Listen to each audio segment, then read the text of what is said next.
এমনি জসীমউদ্দিন আপনি লিখেছেন, বিপদে পড়লে কোনো মানুষের কাছে সহযোগিতা, সাহায্য, হেল্প চাওয়া যাবে কিনা? সাহায্য চাইলে কি আয়াতের পরিপন্থী হবে? একমাত্র তোমারই ইবাদত করে এবং তোমার কাছেই সাহায্য চাই। খুব গুরুত্বপূর্ণ বিষয়। আর এই বিষয়ের উত্তর জানার জন্যই তো আমরা ইসলামী আকীদা বইটি থেকে ঈমান বিষয়ক প্রতিযোগিতার অ্যারেঞ্জ করেছি। সেই বইতে ডক্টর খন্দকার আব্দুল্লাহ জাহাঙ্গীর রহমাল্লাহ চমৎকারভাবে বুঝিয়েছেন যে মানুষের লৌকিক প্রয়োজন মেটানোর জন্য লৌকিক সহযোগিতা চাওয়া এক জিনিস, আর অলৌকিক সহযোগিতা চাওয়া এক জিনিস। লৌকিক সহযোগিতা কি? আমি আপনার সামনে আছি, আপনি আমাকে বললেন যে আমাকে গ্লাসটা দেন, আমি আগায় দিলাম, এটা লৌকিক দৃশ্যমান আপনার সহযোগিতা। আর হলো অদৃশ্যমান সহযোগিতা, অলৌকিক সহযোগিতা। সেটা কোনটা? সেটা হলো যে ধরুন আমি 500 মাইল দূরে আছি আপনার কাছ থেকে, তবু আপনি জায়গায় বসে মোবাইল টোবাইলে না, ডাইরেক্ট এমনিতে বলতেছেন যে আপনি আমাকে ওখান থেকে আমাকে রক্ষা করেন। তো আপনি মনে করেন যে আমি দূর থেকে আপনাকে অলৌকিক এবং অদৃশ্য কোনো ক্ষমতা দিয়ে আপনাকে আমি আধ্যাত্মিকভাবে হেল্প করে ফেলবো।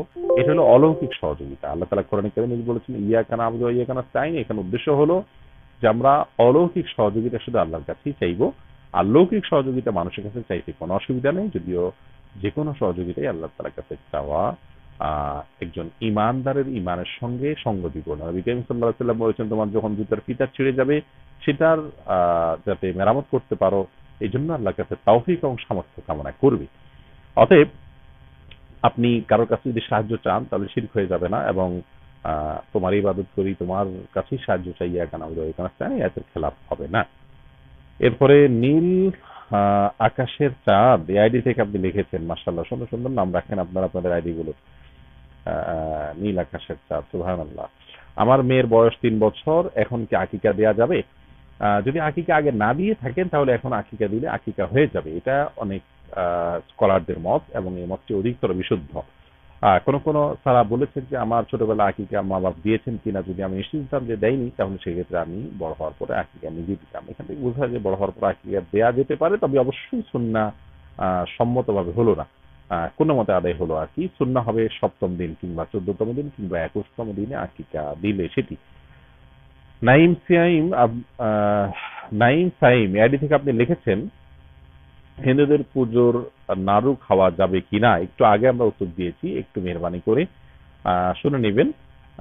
যদি পুজো উপলক্ষে হালাল কোনো খাবার দেয় তাহলে আপনি খেতে পারেন। আর যদি প্রতিমার সামনে থেকে যে প্রসাদ এনে দেয়া হয় সেটি আপনি খেতে পারেন না, কারণ সেটাকে কল্যাণের আধার, কল্যাণের মাধ্যম মনে করা হয়, সেই জায়গা থেকে এটি জায়েজ হবে না। এবি সিদ্দিক লিখেছেন, গরু বর্গা দেওয়ার প্রচলিত পদ্ধতি কি জায়েজ আছে? কোন প্রচলিত পদ্ধতি ভাই এবি সিদ্দিক, সেটা তো আমি জানি না।